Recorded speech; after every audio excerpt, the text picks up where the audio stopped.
This video is brought to you by Bitbox NES game cases. There is no better way to protect, store, and show off your NES game collection. Only available at stoneagegamer.com/bitbox. Skip it up and that up.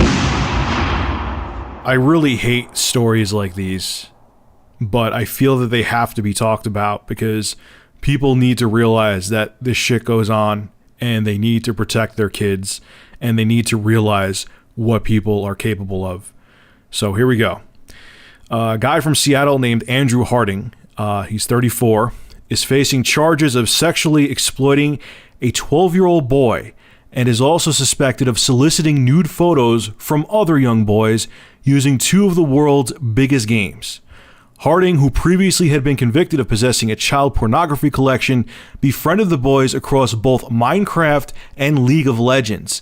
But detectives have identified at least two other boys he had been communicating with across the games as well. The guy sent the kid gifts and is accused of then trying to arrange to meet the boy in Colorado. The kid thought he had made a new quote-unquote best friend until action by another boy's parents revealed who Harding really was. Harding was required by the law to declare his prior sex offender conviction, but he failed to do so and had been living without being registered since 2002.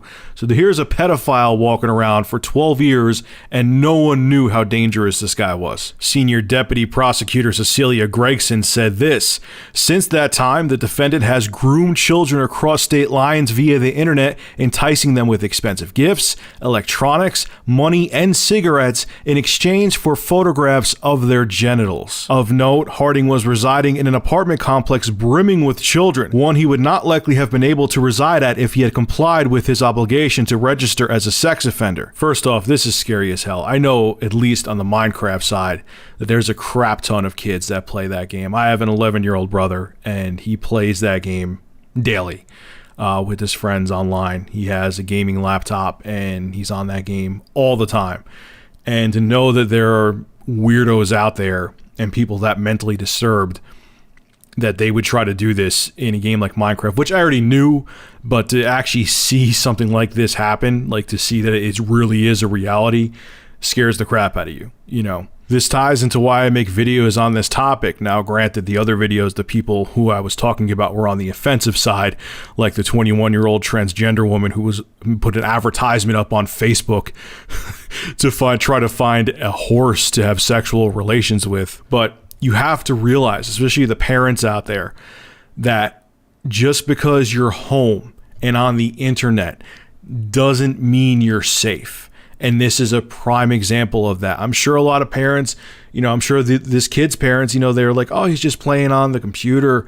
You know, he's fine. He's home. He's safe. And little do they know there's this fucking creeper out there trying to do horrible things to their kid. There's this pedophile trying to sexually abuse and meet their kid, and God knows what else he's capable of. Who knows if he was like on the brink of becoming a serial killer. Obviously, he's mentally defective. I mean, who knows what else he was capable of. So again, I make videos like this to let people understand, especially if you're parents with kids who play games like Minecraft. Just because your kids are home doesn't mean they're safe. You gotta pay attention. The internet makes, you know, their bedroom like Grand Central Station. That's the example I always use. They're in the public, and they're gonna deal with creepy people just like they would deal with if they were in Manhattan somewhere. So make yourself aware of this and make your kids aware that there are horrible, evil, sick people out there that do want to harm them, so they could sense when something like this is happening. You have to. As a parent, you have no choice but to make your kids aware that this could happen. All right, ladies and gentlemen, make sure to rate, comment, favorite, and subscribe. And if you have an interesting news story you would like me to discuss, private message me with a link via YouTube. And if I use your news article, I will give you a shout out in the video and feature your YouTube channel in the description. Have a good one.